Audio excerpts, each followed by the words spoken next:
Hi guys, welcome back to my channel. I'm so happy to see you again. We are back on track and I'm so happy to be back with the new concept while I'm preparing my podcast next episode with my next amazing guest. This new concept is not that new for me personally because it makes a huge part in my fashion education, in my fashion self-education, and I'm so excited to actually share with you guys. We are going to talk about history of capsule pieces one by one to understand why one or another piece becomes a part of this basic capsule wardrobe. Because for me personally, it all comes from history. It all comes from the origins of one or another piece, how the piece was used historically, how did it serve, who revolutionized it, who commercialized it. Let's get into it. I was hesitating for a really long time what piece should I start with, and I decided to start with a piece that literally every single person has in their wardrobe: tank tops. Even though this piece is like super simple, it's super easy to complete your outfits with the piece. It's super basic, it's super multifunctional, and all this stuff we know and we use in our everyday life. Surprisingly, it has a super rich history that comes through years and transformed through years. And basically knowing that this kind of simple and easy piece is coming from this rich background and history allows you actually integrate it and mix it and use it in a way more interesting way. Well, first thing first, historically, the tank tops, they had a pretty ambivalent history. Originally, they were created to serve as an undergarment, meaning it's something not meant to be seen publicly. And this is exactly why the form of it, the shape of it, is really fit, really tight. It actually gets the anatomical shape of your body, for your body parts to breathe easily and also for it not to be seen. The piece was originally made for textile and knitwear and underwear workers, so people who were working in the factories, dealing with a lot of textiles, dealing with a lot of retail, dealing with a lot of handmade and crafting job. So this was a kind of like a layer for them in the industry. And if you really go back historically, I'm sure you have seen so many of these vintage old photos of a worker in the factory. I'll find a photo here. The photo is from 1937, so you can understand it's actually the real origin of it. Of course, no one could have imagined that this piece will come in many years, will come to our life and will become a number one must-have piece in everyone's wardrobe. There is always a tank top. It's just the easiest solution. But maybe this is why it is the easiest solution, because it was made for comfort, it was made for an easier move, it was made not to be seen and being easy to layer on. So staying in this easy use and practicality subject, we're getting to the second point: the hygiene and practicality. Well, the original tank top, as I already said, it was super practical and super easy to wear, and usually it was a high quality piece because it was easy to make. In older days, taking a shower quite often was an issue. People didn't have this opportunity, especially the middle class and working class people.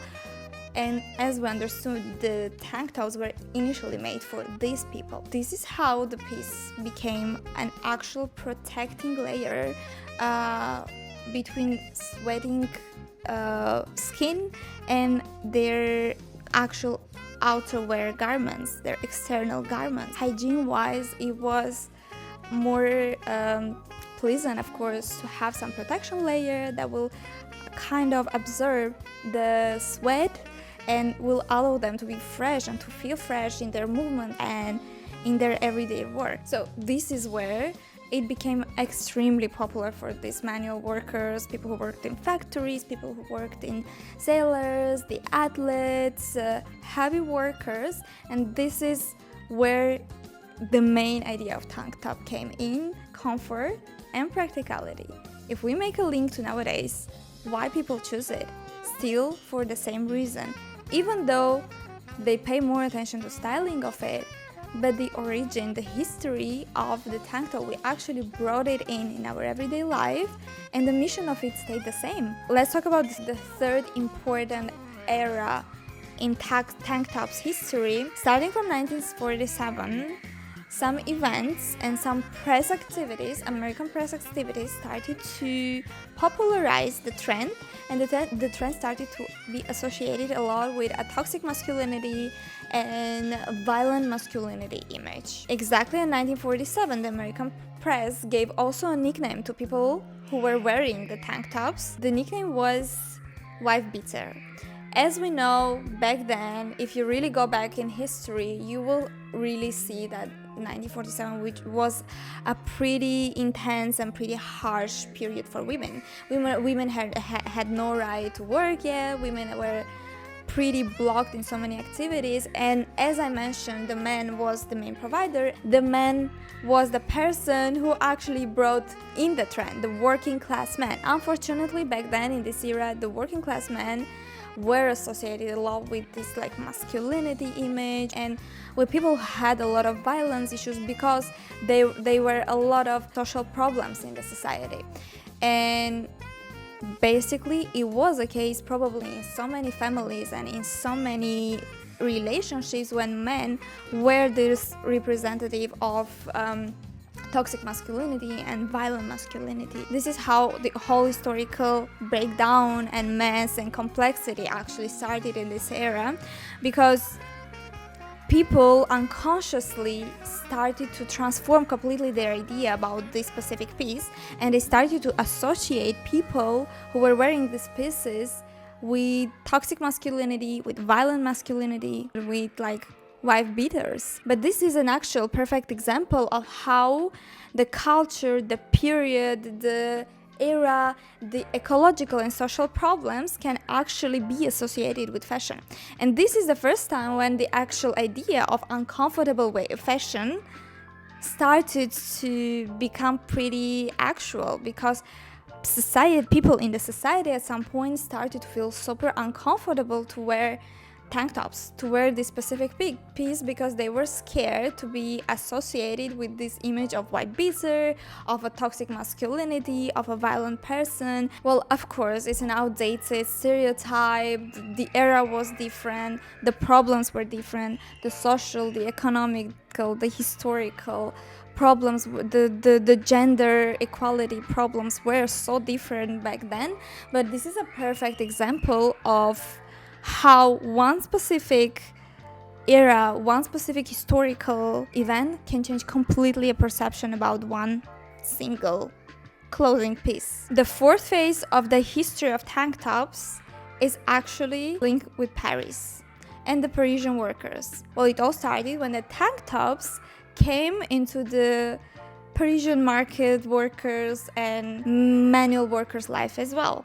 So starting from 1960s, the manual and textile and market workers of Paris started to cut off their sleeves from their woolen long sleeves or woolen sweaters or woolen jackets to have actually more flexibility, more comfort, and more move. Again, going back to the origin, the very first origin of the piece and the very first serving mission of the piece. But then in Paris, a man named Marcel Ainsberg, he got inspired and he created the first tank top design, the first tank top that is meant to be seen in public. And this is the race of a tank top in mass market. And I find it like actually super original that a simple piece like this, in the end of the day, as a fashion unit, has a Parisian origins. And well, I believe it's not that surprising for me. Parisian style itself, it varied from through years a lot, but at the base of it is a lot of elegance, a lot of multifunctionality, a lot of simplicity, a lot of movement, and this is what the tank top all about. And this is how all the ways lead to Paris. Sorry, I had to do this. The fifth historical important moment in tank tops history was from workers to icon transformation. This is where the tank top broke into the Hollywood and pop culture. I guess the most iconic moment and breaking moment was the Marlon Brando character in the movie The Streetcar or the Tramway named Desire, where his character was the masculine, brooding and wearing this like tight tank top showcasing his body and masculinity. And suddenly after this break, the piece was rebranded as a sexual fantasy of male virility. People were going crazy for this image of this character, movie characters, really muscular, really fit men wearing really tight and slim tank sleeves. So this is another extreme where it completely started to get associated with something positive, still really sexual and still really masculine. Not to forget, this is a nice example of how everything has changed immediately when it entered the Hollywood. Meanwhile, starting from 1930s, women also in Hollywood started to wear tank tops a lot to showcase their own masculinity and their propaganda of being brave and masculine and sexy and muscular on their own. Later on also, the LGBT community as a protest started to wear the pieces to highlight their sexuality, to participate on prides, on very first prides, to make their own propaganda, taking an extremely muscular piece, bringing it into their games. So to conclude, guys, when you understand the story, it's actually so much more fun and so much more interesting and so fascinating and easier actually to make more conscious choices when you went through the history, when you understand the ups and downs of the piece. You start wearing the high quality, you start investing into the high quality basics and wearing them just out of respect to the history you went through, kind of. I don't know if it will work for you guys. Write me in the comments if you agree with these, if you have already tried it and it has the same effect on you, or try it and then write in the comments, share with me your emotions. But for me, it actually worked the same way. I started to wear one or another basic piece with a lot of more confidence and respect to my own choices and interest to my own style and my own fashion decisions, just knowing the huge background it's coming from. This was the end of the first episode of the new concept. Let's give it a name together. I would say your capsule story. If you have better ideas, write down in comments.